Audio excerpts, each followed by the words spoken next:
125. The Holiday Inn horror and the shining of my bank account.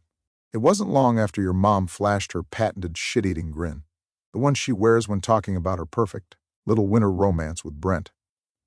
Yes, that Brent, professor of Gettier Problems and zero self-awareness, that she vanished again. Off to who knows where, probably to center herself or test the elasticity of her DMs. And me? I was left behind, emotionally bankrupt. Financially, also bankrupt. I was a hollowed-out husk of a man, kiddo, lying on the floor like a crushed beer can after a philosophy department mixer.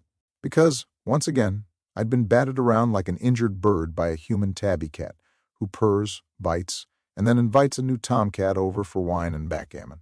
In the haze of heartbreak, I started flipping through the mental scrapbook of our time in Denver.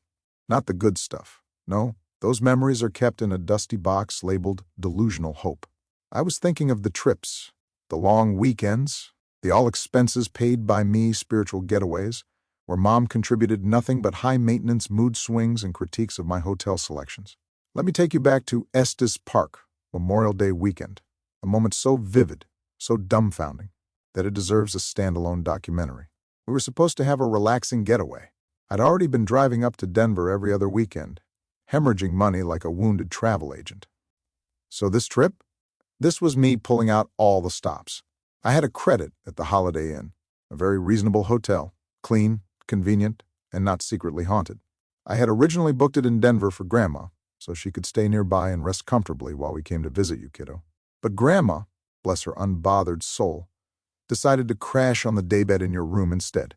So I had this credit, which I applied toward a room in Estes Park. Logical, efficient, economical. The three horsemen of adult responsibility. And then we arrived.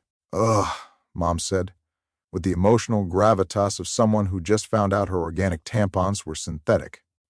It's commercial. It's not fancy. It's not quirky. It's just blep. You'd think I had checked us into a gas station with pillows. Never mind the fact that it was free.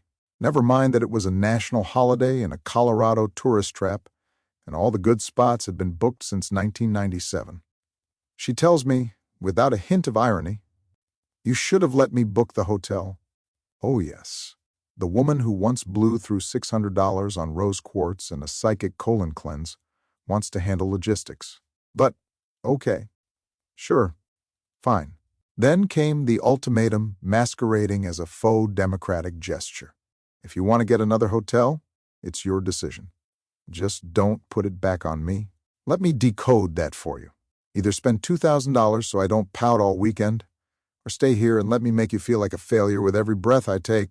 And so I did what any man trapped in a horror movie dating a woman with glamorous hair and a taste for emotional blood sport would do. I booked a room at the Stanley Hotel. That's right, kiddo. The Stanley Hotel, the inspiration for The Shining. Because nothing says romantic weekend like the lingering scent of Jack Nicholson's madness. The cost? $500 for the last-minute booking. $1,500 more for a room smaller than my will to live. Sanity? Forfeited. Dignity? Pending. But hey, at least I got to check stay at the Shining Hotel off my bucket list. And I got to avoid the worst of Mom's signature disappointed eyebrow raise, the one that could curdle milk and make birds fall from the sky. So I suppose the lesson here is, if you're going to date a woman who shits ice cream, be prepared to book the haunted luxury suite just to keep her from turning into a demon in Lululemon.